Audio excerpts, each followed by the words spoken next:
आप मेरे को बोलने दीजिए, बिल्कुल उसके बाद बोल लीजिएगा। जी, जी। जो मैं बोल रहा हूँ पेन दे दो भाई इनको, ये लिख लेंगे जी, जो जी। भी इनको काटना। बोलिए बोलिए, पेन ले लो आप बोलिए आप बोलिए। आप मेरे को बीच में, आप जब पूछ रहे थे मैंने काटा आपको। नहीं, लेकिन तो आप मेरे आपने को मेरा इंटरव्यू ले रहे हो आप, बोलिए। मेरा इंटरव्यू ले रहे हो तो मेरे को बोलने दोगे कि नहीं बोलने दोगे? मैं आपको पूरा अगर करने दे आपने रहा मेरे को बुलाया है जी, तो जी, आप मेरे को बुलाया है तो मेरे को बोलने तो दो।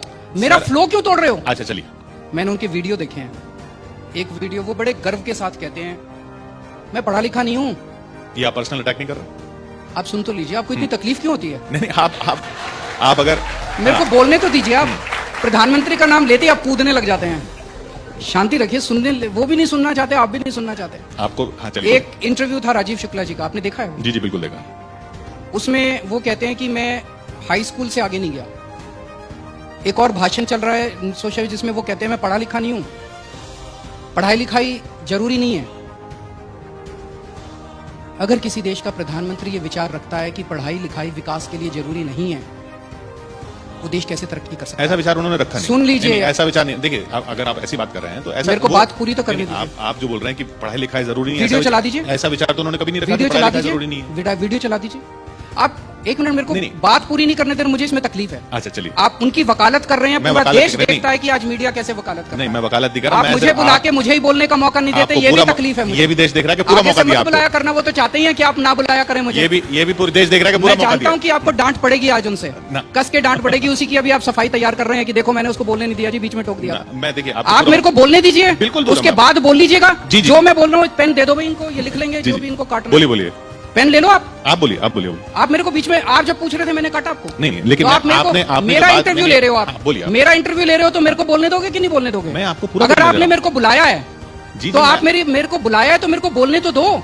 मेरा फ्लो क्यों तोड़ रहे हो? अच्छा चलिए। आप लिख लीजिए, मेरे को बाद में बोल दीजिएगा कि अरविंद जी आपने ये जो बोला ये ठीक नहीं था। ठीक है चलिए। आप बीच में इस तरह से आर्ग्यू कर रहे हैं, ये आपका चलिए बोलिए। ये दिखाता है कि कहीं ना कहीं दिल में कमजोरी है। अच्छा चलिए, आप निजाम रहिए। तो अगर देश के प्रधानमंत्री पढ़े लिखे होते तो वो शिक्षा का महत्व समझते।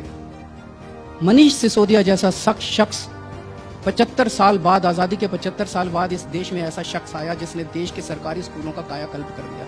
कोई नहीं कर पाया। मैं ये नहीं कहना चाहता, किसी की इंटेंशन पे दोष नहीं उठाना चाहता। पहले जितनी पार्टियां थी हो सकता है करना चाहती हूं, कर नहीं पाई हूं।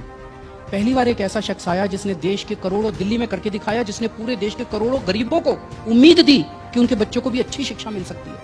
नहीं तो अच्छी शिक्षा का मतलब था पैसे हैं तो डीपीएस में भेजो, फलाने में भेजो, फलाने में भेजो, पैसे नहीं है तो सरकारी स्कूल में भेजो। ऐसे शख्स को उन्होंने पकड़ के जेल में डाल दिया। कोई भी पढ़ा लिखा प्रधानमंत्री मनीष सिसोदिया जैसे शख्स को जेल में नहीं डाल सकता। अगर बेचैन मत होइए, मुझे बोलने दीजिए। अगर प्रधानमंत्री जी पढ़े लिखे हो, अगर कम पढ़े लिखे प्रधानमंत्री हो तो कोई भी ऐरा गैरा आके कह देगा कि प्रधानमंत्री जी नोटबंदी कर दो, इससे भ्रष्टाचार खत्म हो जाएगा। अब अगर पढ़ा लिखा प्रधानमंत्री होगा, उसको अर्थशास्त्र की जानकारी होगी, उसको साइंस की जानकारी होगी, टेक्नोलॉजी की जानकारी होगी। उन्होंने कर दिया नोटबंदी, भ्रष्टाचार खत्म हुआ? नहीं हुआ। कोई भी आके कह देगा जी नोटबंदी कर दो, आतंकवाद खत्म हो जाएगा। आतंकवाद खत्म हुआ? नहीं हुआ।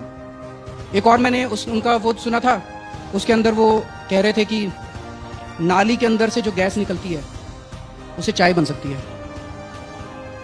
अब इससे देश की इज्जत आगे नहीं बढ़ती। ये दिखाता है कि इससे देश नुकसान होता है देश को। एक मैं सुन रहा था, उसमें कह रहे थे कि अगर बादलों के अंदर हवाई जहाज हो, बारिश वाले दिन अगर आप अटैक करो पाकिस्तान के ऊपर तो राडार पकड़ नहीं पाएगा।